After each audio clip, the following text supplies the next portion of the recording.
Hey summoners, it's your jungle expert Flares here, and today we're revisiting some strong champions that have been neglected or just seen as weak in the current meta. Some of these picks have been doing consistently well or flat out broken for the last couple of patches, or even just more recent patches, but for some reason just doesn't seem to have the backing from the player base. And before I reveal what I've got in store for you all today, I wanted to share with you the easiest way to climb in your ranked games or just overall improve. Yep, the secret to winning more games is by checking out Mobalytics.gg and downloading our handy dandy desktop app. Our GPI assesses your strengths and weaknesses to help you improve as a player, as well as a solid pre-game feature to tell you who's been inting or popping off recently. Don't let your dreams of a higher rank be dreams. Yesterday, you said you were going to download our Mobalytics desktop app tomorrow. So just do it!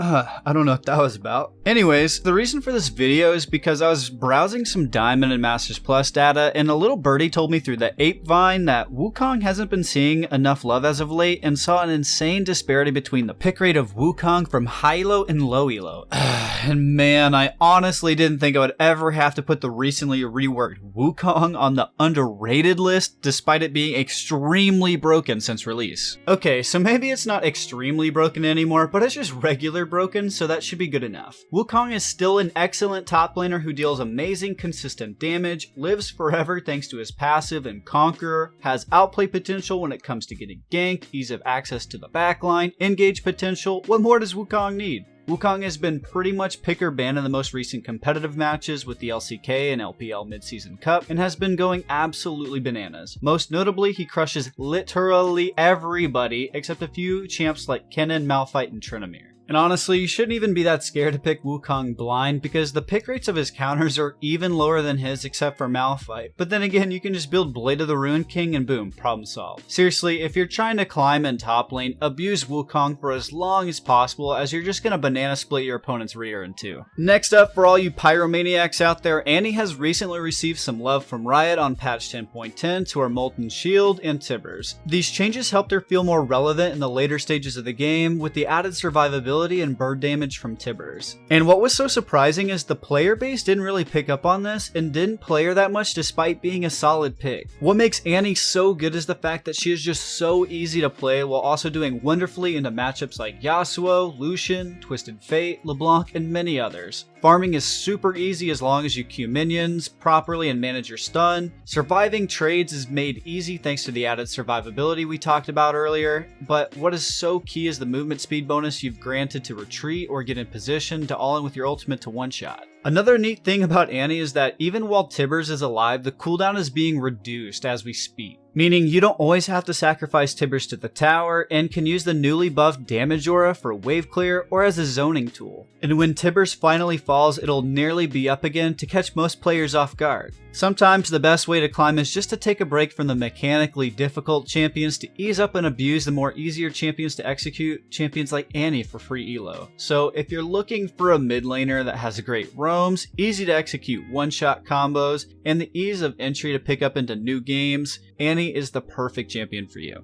For our next champion, he was recently reworked, and some people still don't understand how strong it is yet. Yes, Fiddlesticks is even receiving a slight buff on patch 10.11, but his play rate still remains lower in the lower brackets. Fiddle is definitely a champion worth picking up into your rotation, and if you're hesitant to relearn it, I suggest you go check out the video I did covering some tips and tricks with a helping hand from a challenger Fiddle one-trick pony, or check out the Fiddlesticks for Dummies video Adam put together as well. Fiddle is insanely strong thanks to him being able to multi-clear camps at the same time, putting him on par with to hit level 4 right before the 315 mark. Did I mention he does this leashless? Yeah, pretty nutty. His ganks pre-6 are just okay, but once you actually hit 6, oh my lord is it addictive to play. Ult in and land the fear, use your fear to deal even more damage, chain the silence so that even after the fear is done, they still have zero chance to escape and just burn to death in your ultimate. His weakness is designed to be around the early game where he just lacks the damage to compete for scuttle crabs or other neutral objectives. However, you just get around this by power farming to 6 anyways, and hoping your laners just don't lose the game before 6-ish minutes, and eventually scaling into a badass AP hypercarry.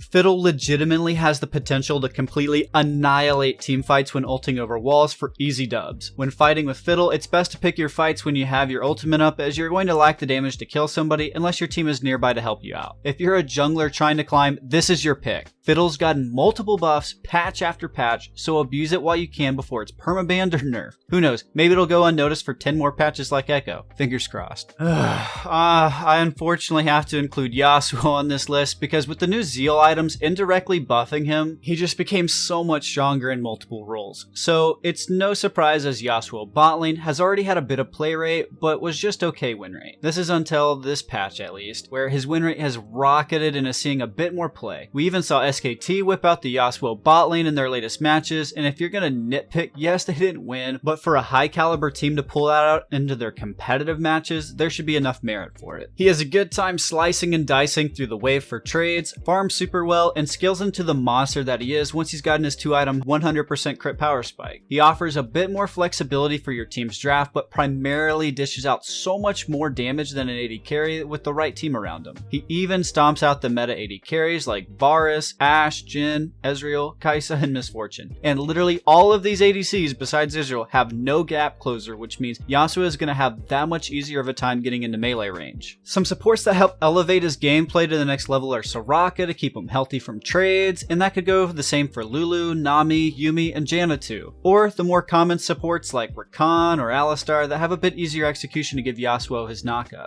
And for those of you who are pissed off at me that I'm even encouraging people to pick up Yasuo, just keep in mind he has a near 50% ban rate, and most of the time he's picked up, it's just seen middle anyways. I originally wanted to include on-hit Varus, but lethality was just too broken. Then that changed to Syndra, but the nerf gutted her win rate, so Spot was just the next best thing, and has been underrated for a while, being straight up strong and completely viable to stomp out your games for the last few patches. Alrighty, moving on, and for those of you who remember, I actually put Angry Tree Man on the last underrated video in the support role, and I bet you're wondering why you're seeing him yet again. Well, turns out players don't actually want free LP. Maokai recently got his Q nerf to reduce his presence top lane, but you know Maokai isn't spamming Qs down in the bot lane. You've got everything you'd want in a support, but turned up to 11 with Maokai. You've got push control, thanks to the saplings, heal for your AD carry, as well as engage and disengage potential. What more could you possibly ask for in a support? Again, it's no surprise that Maokai is going to take a bit of poke in the lane from ranged champs, but the way to circumvent that is to punish enemies for trading onto you is by walking at them when they go for chip damage and to immediately WQ them. Trust me, you're going to have enough damage with your AD carry to nuke the target. Tree Man support does especially well versus enchanter supports like Yuumi and Karma, but stomps the tanky supports like Thresh, Alistar, and Set because he can just avoid their crowd control and take advantage of the fact that they have no escape tools once they go all in. If you're into playing those more non-traditional supports, stumped on something new to include into your champion pool, or you're just a top laner autofilled, then this shrub is for you. Yes, Yorick Mori, the long-lost top laner that's been consistently strong for what feels like forever and does exceptionally well versus some more noteworthy top laners like Vladimir, Kennen, Jace, GP, Darius, and a handful of others. Yorick is amazing at split pushing and destroying towers to amass a huge gold lead for himself. His Maiden and Ghouls are excellent tools for poppin' fools who dare try to challenge him, which all in all makes him an excellent pick because once he snowballs, there's literally little anybody can do to stop him. You're gonna need 2 to 3 people at best to keep Yorick in check, which is just too many bodies pulled to one side of the map, which will allow your team to take more objectives in the process. Yorick is just so underplayed that people often forget that his kit allows him to have amazing sustain in lane, an auto attack reset with his Q, and his E ability dealing % current HP and applying a slow, which also making your Ghouls and Maiden full on Usain Bolt at them to mollywop them 6 feet under. Like I hinted at just a second ago, Yorick if played right can easily 2v1 ganks thanks to your Maiden's Drain, an unsettling AD ratio from the Ghouls if you happen to land your Cage or your E. If you're looking for a breath of fresh air in the top lane, look no further with Yorick. He's super easy to pick up in just a few games to begin dominating your enemies. Kindred has been on the rise as of late due to the solo queue meta revolving around mostly melee heavy comps. On top of a more favorable meta, the Zeal items were an indirect buff to help her rotate around the map and kite more easily in teamfights. I think it's needless to say how useful Kindred's ult is, but what I really want to highlight is the insane skilling you get when it comes to marks. When you get your 4th mark, your auto attack range is increased by 75, plus an additional 25 for every 3 marks thereafter. Your Q is an attack speed steroid that also increases by 5% for each stack, which is super helpful versus tanks and bruisers. And if slaying tanks and bruiser wasn't easy enough for Kindred, both her W and E deal current and missing HP, which is crucial for kill securing. And yes, scaling is neat and all, but winning games as a jungler is mostly done in the early game. And I'm here to tell you that Kindred does really well with being able to contest objectives, win skirmishes, and stay healthy while clearing. She beats out fan favorite junglers like Olaf and Sylas, while also beating out Vi, Amumu, Karthus, Hecarim, Xin Zhao, Echo, and just to name a few. She also has a much easier time collecting marks from the slower clearing junglers like Sejuani and Zac, and this is simply because her kit is just so dang good at allowing herself to kite and reposition while also putting out some major consistent damage. And if you're confused of what to buy like Warrior's Enchant or Blood Razor, or if you should buy a Blade of the Ruined King or Storm Razor versus certain team comps, don't worry, as our champion pages over at Mobalytics.gg are regularly updated to give you a good idea of what is the best options are in your games. And if you like a high APM champions with easy learning curves and high skill ceilings and want to feel like the soul carry of your team, then wait no longer and give Kindred a try. Moving on to our next underrated champion, we have Galio, and Galio's received some love on patch 10.7 to his ultimate, granting all allied players in the area a slick magic damage shield that adds even more power to his roam, since now it may actually save your teammate's life rather than you show up and die because your teammate already got nuked. Galio is the perfect fit against the heavy melee champ meta thanks to his taunt, and does surprising amounts of damage with his all-ins. His itemization, especially on his proto belt power spike, just makes him feel super beefy and unkillable while still dealing incredible damage. Alongside his itemization, it's super easy to wave clear and look to roam, since it's a heavy mid-roaming meta to further snowball you and your teammates ahead in the side lanes, or if your jungler or support just happens to go too deep into an invade and gets caught out. He doesn't have that many counters, with the only real threats to him are Vel'Koz and Pyke, and their play rate is just abysmal, so you'll have a lot more breathing room when it comes to champion select. If you're the type of mid laner who is team focused, or if you're tired of seeing Katarina, Fizz, and Diana roll over your team, then definitely give Galio a fair chance in your next games. Now, I'm honestly kind of shocked Kog'Maw hasn't been picked up a bit more thanks to his favorable support meta. I mean, you got Lulu, and I guess Lulu. Oh, I guess you can throw in Taric or Braum too if you want. Kog'Maw is just a longer range version of Vayne in my opinion, except without all the fancy tumbles and whatnot. I kid you not, once Kog gets his 2-item power spike with literally any team who understands how to peel, good freaking luck. His long range and max HP from his Bioarcane Barrage, as well as his defensive stat shred thanks to his Caustic Spittle, will bring every tank and bruiser to their knees one by one so long as they can't reach him. Maybe his weakness is just because he's perceived as an ancient relic of League's past, since Kog'Maw hasn't really changed at all over the years, with so many new champions throughout the years being added that are gifted multiple options to one-shot the backline. This still hasn't stopped him from being an underdog AD carry, and with the right comp around it, Kog will surely overperform, especially in this heavy melee deathball mosh pit clown fiesta meta that it is currently. And if you're still unconvinced, maybe the one thing that'll sway your decision is the fact that ADC's got HP buffs to help with the survivability, and Zeal items got movement speed increases. These go hand in hand, which will no doubt help Kog live longer, not get caught out as much, and just give a bit more time on the clock for Kog to pump out a few more autos, which could ultimately make or break a team fight. Players who pride themselves in their kiting and positioning should definitely give Kog'Maw a fair shot and take advantage of the favorable meta before it's gone. Moving on, and next up we have one of my old favorites in Zyra's support. Don't you remember when her passive was when she died she turned into a true damage turret? If not, you're probably said okay boomer at this point, so I'll just go on with the show. Zyra is a fan favorite next to Brand as one of the more popular mage supports in the game. She's got really nice poke thanks to the vegan heat-seeking missiles from her plants, and when you pair that up with Liandry's Torment and Rylai's down the line, she ends up chonking in the mid to late game. She's great for bush control since you can use your plants to buy some space, and her kit allows for zoning, peeling, and some one-shotting if the enemy team plays right into her ultimate. More so, the reason I wanted to highlight her is because Zyra does exceptionally well versus the melee heavy meta because her kit is designed super well at peeling your teammates. Zyra also does well in matchups like Thresh, Braum, Lulu, Vel'Koz, and Morgana, which hey, some of these happen to be S or God tier on our tier list at the moment, so definitely pick her up as she just feels super enjoyable and rewarding to play, does tons of damage, and is easy to pick up. Next up, we got the mad chemist himself, Singed. Singed is definitely one of the most frustrating champions to play with or against because his playstyle is just so unique. He's got a grounding effect thanks to his mega adhesive and chase down potential with his slipstream passive. When you combine both of those abilities with his insanity potion, he just feels unkillable with the very little ways to lock him down and kill him thanks to the increase of legit every stat Singed could possibly want. Boost to AP, movement speed, armor, MR, HP and mana regen. What more does this guy need? Sharks with freaking laser beams? Singed does amazing against some of the most prominent and popular picks in the game at the moment like Ornn, Aatrox, Sylas, Akali, Irelia, and many others. He has some decent outplay and split pushing potential, consistent damage thanks to his poison trail, and with some above average team fighting and pick potential if you happen to pick up a Righteous Glory. If you like to run circles around your enemies while you fling them over your shoulder and watch them slowly whittle away as you laugh as they hopelessly try to catch you, then Singed is right for you.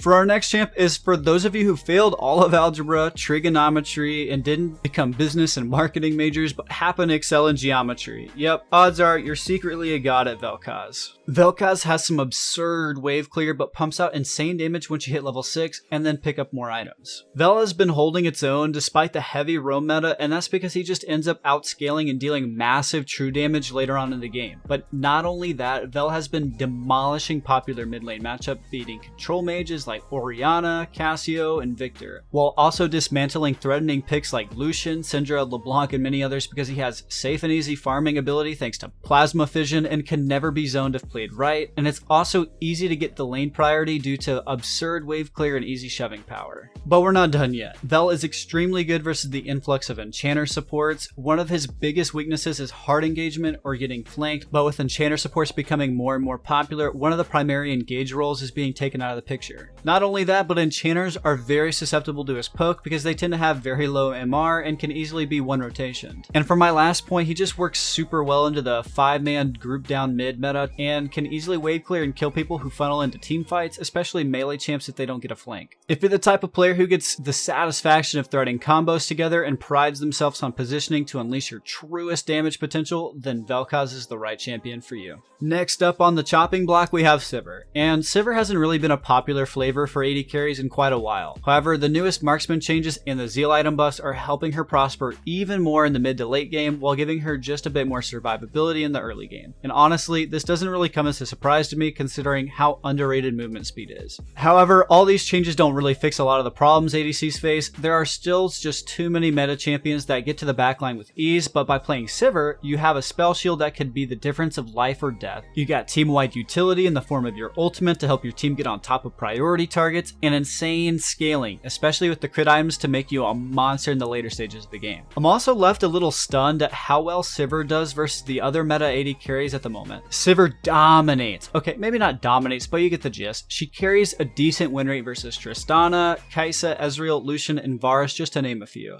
And if you're new to AD carry, don't worry, Sivir is extremely easy to pick up for beginners, and if you're wondering at what the best items are, we got you covered at our Mobalytics desktop app, to which you can import the most successful builds right into your client. And for those of you looking to counter the annoying lethality Varus builds floating around, or just want to have a nice pocket pick to counter the meta AD carries at the moment, Sivir is probably right up your alley. Next up we have the time wizard himself, Zilean. Zilean's support has been creeping up in play rate and win rate as of late, and the man really just chucks clocks at people and slows them down to a snail's pace, leaving not many options for a player to outplay. Zilean provides so much utility for his team thanks to his kit, but he just makes the lane phase so much safer for his AD carry. His utility helps his laners escape ganks with double bomb or a speed boost, and then you have the defensive stats with the revive and the speed. But Zilean can actually play as a more aggressive support mage thanks to his double bomb with a stun for kills, poke, slower to engage for a jungle gank, or his revive that'll make the fight 3v2. Well, sorta at least. Zilean just transcends everything and is really good mid-game fights where you have to kill somebody twice. And when it comes to the late game, if you have a player that's extremely ahead, you basically make them impossible to kill and you have to kill them twice. Or if you're just behind and somebody makes an oopsie, you have a way back in the game without completely tossing it. And for our last and final champion of the video, we have Dr. Mundo. So when it comes to this champion, I've got to get something off my chest. I've been trying to take him off the jungle tier list for months now. Maybe it's just a personal vandalism vendetta towards the champ because I just can't wrap my head around the tankiness and damage ratio this guy has when it's ahead, but when it's on my team, it's AFK in the fountain 3 minutes in while being 0-2. Needless to say, thanks for coming to my TED Talk, and I'll eat my own words here and swallow my pride, as I just gotta accept that Mundo goes where he pleases, even if that ends up on our list. His AoE clear from his W paired with the Hunter's Talisman is going to provide a quick and healthy start to allow him to quickly power farm into his level 6 power spike, where he's just going to find the enemy jungler and run them down over and over and over again. His cleavers provide massive slows and what I think is BS current HP damage ranging from 20 to 30% that allow him to chase you down and knuckle up with masochism, and his E will give him BF sword levels of AD from a press of a button to truly walk all over you. But why stop there? You got a nice 30% tenacity caked in with your W, which means you'll spend less time being crowd controlled and more time soaking out and dishing tons of damage. And of course, his ultimate regens his health like crazy, but provides amazing movement speed to keep chasing or kite down and reposition even further. Mundo will stomp out jungle matchups as like AP Shyvana, Graves, Lee Sin, and Elise, which makes him a good counter pick for some free LP. That's gonna do it for me, and again, it's always a pleasure to have been your host, Ryan Fleers Doyle, and I